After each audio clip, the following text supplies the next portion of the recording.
ఇప్పుడు మన దగ్గర ఉన్న ప్యానలిస్టుల అభిప్రాయం, ఆ రిక్రూట్మెంట్లో ప్రథమంగా బాధ్యత వహించేది రిక్రూట్మెంట్ ఏజెన్సీ. ఆ రిక్రూట్మెంట్ ఏజెన్సీలు ఏ జాగ్రత్తలు చెప్పాలి పిల్లలకి, అది చెప్పకపోవటం వల్ల ఏ విధమైన ఇబ్బందులు కలుగుతుంది? ఇప్పుడు దానికి సమాధానం శేఖర్ గారు. మాస్టర్స్ 2 years, తర్వాత ఓపీటీ మీద ఆ స్టెమ్ వల్ల అయితే ఒక 3 years వస్తుంది, 5 years అయింది. 5 years లోపల ఒక జాబ్లో ల్యాండ్ అవ్వాలి. That is the ambition and aspiration of a student. Okay, if not, అది జరగనప్పుడు ఆ విద్యార్థి ఏం చేయాలి? సో మీరు చెప్పినట్టుగా మేము కెరీర్ గైడెన్స్లోనే ఇది ఇస్తాం. ఎందుకంటే స్టూడెంట్ మీరు అన్నారు 2 years study plus 3 years STEM, అంటే STEM program science, technology, engineering, management related వెళ్ళిన వాళ్ళు, మ్యాథమెటిక్స్, ఈ కోర్ సబ్జెక్ట్లో వెళ్ళిన వాళ్ళకి మాత్రమే 2 years study plus 2 years OPT plus extension 12 months, overall 5 years ఉంటుంది. వీళ్ళు 2 years మాస్టర్స్ అయిపోయిన వెంటనే they should get an employment అంటే F1 స్టేటస్ నుంచి H1B స్టేటస్కి మారిపోవాలి. So H1B it's depends on employer, వాళ్ళు ఎంత డ్యూరేషన్ ఇస్తారు దాన్ని బట్టి ఎక్స్టెన్షన్ అవుతూ ఉంటుంది. సో ఒకవేళ స్టూడెంట్ విత్ ఇన్ ద 3 yearsలో ఎంప్లాయ్మెంట్ రాలేదు, so obviously as per their visa and వాళ్ళకున్న కండిషన్స్ ప్రకారం వాళ్ళు కంట్రీ వదిలేసి ఇండియాకి రావాల్సి ఉంటుంది. వెరీ ఫ్యూ పాయింట్ ఆఫ్ వ్యూలో అంటే 1 to 5% ఓవరాల్గా తీసుకుంటే 1 to 5% స్టూడెంట్స్ ఎర్నింగ్ పాయింట్ కాకుండా వాళ్ళు మోర్ స్పెసిఫికల్లీ రీసెర్చ్ ఓరియంటెడ్గా ఉంటారు. అలాంటి వాళ్ళు కంటిన్యూషన్, అంటే వాళ్ళకి మనీ అవసరం లేదు, they wanted to develop something tool or else they wanted to become an research specialist. వాళ్ళు ఏం చేస్తారంటే సేమ్ కరికులంలో ఓపీటీని యూజ్ చేసుకోకుండా విత్ ఇన్ ద 2 years అయిపోయిన వెంటనే ఓపీటీ యూజ్ చేసుకోకుండా డైరెక్ట్ పిహెచ్డీకి వెళ్తారు, వెరీ రేర్గా. Other than that students compulsory employment రాని వాళ్ళు బ్యాక్ రావాల్సి ఉంటుంది. ఆ ఎంప్లాయ్మెంట్ని ఓవర్కమ్ చేయడానికి యాజ్ అన్ అడ్వైజర్గా నేను కెరీర్ గైడెన్స్లో ఏం చేస్తానంటే 2 years మాస్టర్స్ అయిపోయిన వెంటనే జాబ్ రావాలంటే అకాడమిక్ పరంగా మినిమం 3.5 GPA మెయింటైన్ చేయాలంటే వాళ్ళు వెళ్ళిన వెంటనే క్లాస్ రూమ్ పైన ఫోకస్ చేయాలి, కానీ పార్ట్ టైం జాబ్ల పైన ఫోకస్ చేయకూడదు. అది ఒకటి ముందుగానే చెప్పేస్తాం. దాంతోపాటు ఏంటంటే 2 years అయిపోయిన వెంటనే ఆన్ క్యాంపస్ ప్లేస్మెంట్స్ వచ్చిందంటే దట్స్ అ గ్రేట్. స్టూడెంట్స్ రాలేదు, స్టిల్ ఫేసింగ్ ఏ డిఫికల్టీస్, వాళ్ళకున్న 3 yearsలో యాజ్ ఏ రిక్రూటర్గా నేను ఏం చేస్తానంటే నేను అడ్వైస్ చేస్తాను, అరే బాబు ప్రొఫైల్ అనేది స్ట్రాంగ్ చేసుకో, ఎంప్లాయ్మెంట్కి పిక్ కావాలంటే స్ట్రాంగ్ చేసుకోవాలి. ఏంటి, థియరిటికల్ నాలెడ్జ్ బాగుంది, టెక్నికల్గా నువ్వు ఎంతవరకు ఉన్నావు, ఒకవేళ డ్యూరింగ్ ద స్టడీస్ అసిస్టెంట్షిప్ కానీ ఏదైనా చేసినట్టయితే ప్రొఫైల్ స్ట్రాంగ్ అవుతుంది. ఎందుకంటే థియరిటికల్ ప్లస్ ప్రాక్టికల్ గెయిన్ చేసుకుంటాడు కనుక పిక్ అయ్యే అవకాశాలు ఎక్కువ ఉంటాయి. అలా లేని కేసులో మేము టెక్నికల్ ట్రైనింగ్ ఆఫర్ చేస్తాం. క్వశ్చన్ ఇక్కడ, ఆ 5 years అయిపోయిన తర్వాత ఏం చేయాలి? ఆబ్వియస్లీ ఎంప్లాయ్మెంట్ రాలేదు అని అంటే they should leave the country. Okay, Yash ఆయన ఒక సొల్యూషన్ చెప్పారు. ఒక 5 సంవత్సరాలు అయిపోయిన తర్వాత కూడా ఎంప్లాయ్మెంట్ రానప్పుడు ఒక పిహెచ్డీ ఆప్షన్ ఒకటి ఉంటుంది, దానికి వెళ్తే మీరు ఇంకొన్ని రోజులు ఇక్కడ ఉండొచ్చు అనేటువంటి ఒక అడ్వైస్ కూడా యాజ్ ఎ కన్సల్టెంట్ మేము ఇస్తామన్నారు.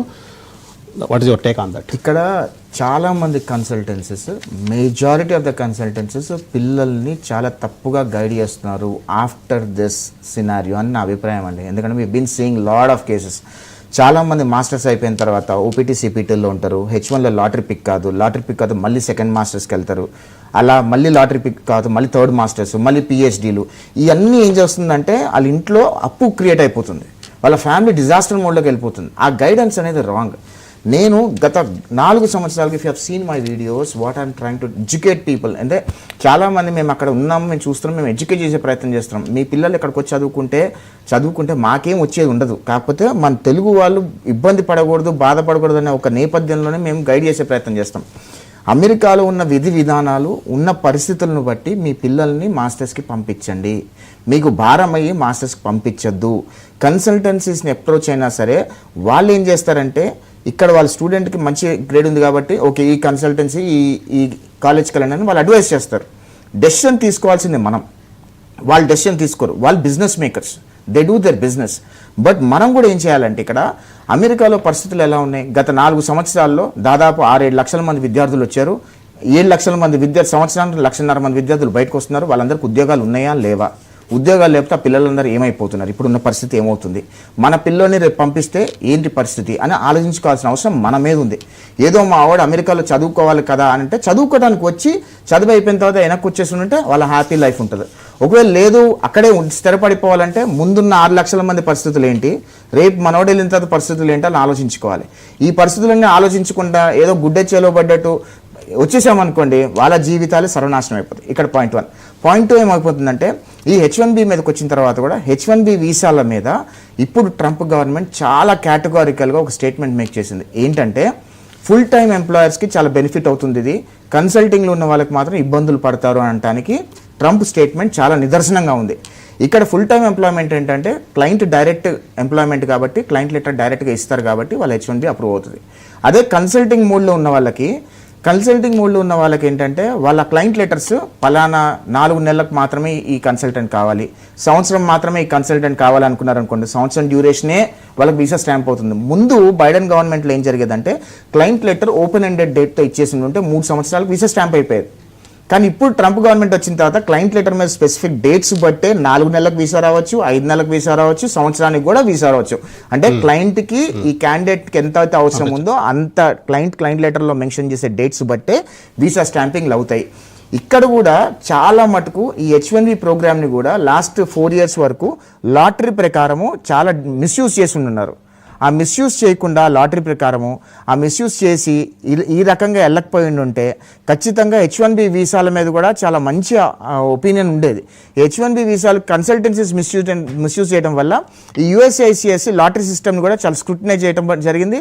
తద్వారా ఇప్పుడు ముందు 2 years బ్యాక్ వరకు ఒక్కొక్క క్యాండిడేట్, ఒక OPT క్యాండిడేట్ 6 డిఫరెంట్ కంపెనీల్లో H1 లేసి ఉండేవాడండి. లాటరీలో ఏదో కంపెనీలో పిక్ అయ్యేది కదా అని. ఇప్పుడు USCIS చాలా టైట్ చేసింది. డేట్ ఆఫ్ బర్త్ ప్రకారమే H1B ఇంప్లాంట్ చేయాలి అప్లికేషన్. సో ఒక క్యాండిడేట్ ఒక కన్సల్టెన్సీనో ఒక కంపెనీ నుంచి మాత్రమే చేయగలుగుతాడు. వేరే 2-3 కన్సల్టెన్సీ చేశారంటే ఆ అప్లికేషన్ క్యాన్సిల్ అయిపోద్ది. ఇవన్నీ కూడా మనం చేసుకున్న తప్పుల వల్లనే ఇవన్నీ ప్రాబ్లమ్స్ వచ్చాయి. తద్వారా ఇండియన్స్కి కూడా బ్యాడ్ నేమ్ వస్తుంది.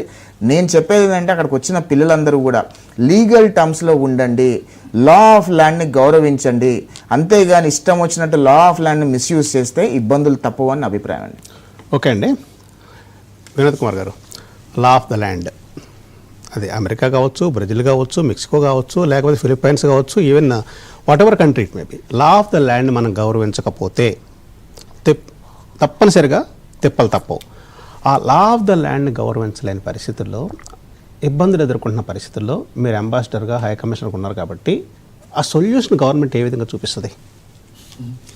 ఇప్పుడు ఒకసారి లా బ్రేక్ చేసిన తర్వాత దాని పర్యవసానం అనుభవించక తప్పదు. కాకపోతే ఏమైందనంటే మేము ఎంబసీలలో ఉన్నప్పుడు ఎన్నో కేసులు, పర్టికులర్గా ఇప్పుడు ఈ గల్ఫ్ కంట్రీస్ నేను ఇప్పుడు డీల్ చేస్తున్నాను కదా, ప్రవాసీ ప్రజావాణితోని జైళ్ళల్లో ఉన్న వాళ్ళు విడిపిస్తున్నాం. ఇప్పుడే మన మినిస్టర్ గారు పొన్నం ప్రభాకర్ వాళ్ళ కాన్స్టిట్యున్సీ ఒక జైల్లో ఉంటే ఏమన్నా చేయండి సార్ విడిపించండి అంటే వాడిని విడిపించాము ఎంబసీ ద్వారా. అది టికెట్లు కూడా దొరికినాయి, సోషల్ ఆర్గనైజేషన్ ఉంటుంది కదా మన వాళ్ళు ఇచ్చారు, రేపు ఇక్కడ ల్యాండ్ అవుతున్నాడు. అయితే ఏమవుతుంది అని అంటే ఏ కంట్రీ అయినా సిటిజన్ ఆఫ్ దట్ కంట్రీ వేరే దేశాలలో కష్టాల పాలవుతున్నప్పుడు ఎంబసీ మన రిప్రజెంటేటివ్స్గా మనం ఉన్నాం కాబట్టి వాళ్ళని ఆదుకోవటం అనేది ప్రథమ బాధ్యత. కానీ కొన్నిసార్లు బియాండ్ సర్టెన్ కరువు దాటిపోయిన తర్వాత ఆదుకునే పరిస్థితులు కూడా మనం ఉండవు. ఎందుకంటే ఇప్పుడు గల్ఫ్ తీసుకున్నాం, ఎందుకంటే నేను కొంతమంది మర్డర్ కేసులో ఉన్నారు, వాళ్ళు అయిన తర్వాత ఆ కేసు వచ్చిన తర్వాత నార్మల్గా వాళ్ళకు ఉరిశిక్ష చేసేస్తారు. అప్పుడు ఏమంటారు, ఎంబసీ వచ్చి ఏమైనా హెల్ప్ చేయండి, గవర్నమెంట్ హెల్ప్ చేయాలన్నప్పుడు కొంతవరకు లీగల్ ఎయిడ్ ప్రొవైడ్ చేయగలుగుతాం. కానీ లా ఆఫ్ ద ల్యాండ్ ఆ శిక్షను విధించింది కాబట్టి మనం దాన్ని ఇమీడియట్గా తీసేయలేము. కాకపోతే దానికి వెసులుబాటు, ఫర్ ఎగ్జాంపుల్ బ్లడ్ మనీ అని పే చేయమంటారు, కొన్ని లక్షలు పే చేసిన తర్వాత వాళ్ళ ఫ్యామిలీ క్షమిస్తుంది, వాళ్ళని విడిపిస్తాం. అంటే కొన్ని విషయాలలో బియాండ్ కెపాసిటీ కూడా మనం హెల్ప్ చేయలేము. యాజ్ గవర్నమెంట్ ఆఫ్ ఇండియా మన ఇండియన్ సిటిజన్స్ ఏ కంట్రీలో ఉన్నా వాళ్ళకు రక్షణ కల్పించడం అనేది, వాళ్ళకి హెల్ప్ చేయడం అనేది జరుగుతుంది. పర్టికులర్గా మనం యూఎస్కి వచ్చినప్పుడు అయితే ఇప్పుడు అంటున్నాను law of the land break చేసినప్పుడు ఏం చేస్తారని. అంతకుముందు చెప్పాను కదా, నేను మన మినిస్టర్ గారితో పార్లమెంట్లో ఉన్నప్పుడు ఈ కేసు 230 మెంబర్స్ ఆంధ్ర స్టూడెంట్సే, వాళ్ళందరినీ ట్యాగ్ చేసినప్పుడు హై లెవెల్లో మనం ఫారెన్ మినిస్టర్ డీల్ చేసి అందరు స్టూడెంట్స్ 230 ఫ్రాడర్స్ కాదు, కొంతమంది ఉన్నారు దాంట్లో, వాళ్ళని రిటర్న్ పంపించండి. కానీ మిగతా వాళ్ళకు వాళ్ళు అంటే మన ఫీజు పే చేసి లీగల్గా మెరిట్లో ఉన్న వాళ్ళు వచ్చినారు కాబట్టి వాళ్ళకి అన్యాయం చేయొద్దంటే గవర్నమెంట్ కన్సిడర్ చేసింది. వాళ్ళకు వేరే యూనివర్సిటీలో అప్లై చేసుకోమనండి, మన అడ్మిషన్స్ వచ్చిన తర్వాత మేము ట్యాగులు గీగులు అన్ని తీసేస్తాం. కానీ అడ్మిషన్ రాకుండా ఉన్నోళ్ళు, ఫ్రాడ్గా వీసా తీసుకున్న మాత్రం తప్పకుండా వెనక పంపిస్తారు. అదొక సొల్యూషన్ వచ్చింది. అంటే లా బ్రేక్ చేసినా కూడా గవర్నమెంట్ ఆఫ్ ఇండియా యాజ్ అంటే బాధ్యత వహించి సిటిజన్స్ ప్రొటెక్ట్ చేయడానికి ఆ ఇల్లీగల్ స్టేటస్లో కూడా హెల్ప్ చేయగలిగావు. కానీ అన్ని విషయాలలో పాసిబుల్ కాదు. కానీ బేసికల్లీ అసలు లాని వైలేట్ చేయకూడదు. వైలేట్ చేసిన తర్వాత అది అవుద్దో లేదో తెలియదు, మీ ప్రయత్నం అయితే మీరు చేస్తారు. Correct.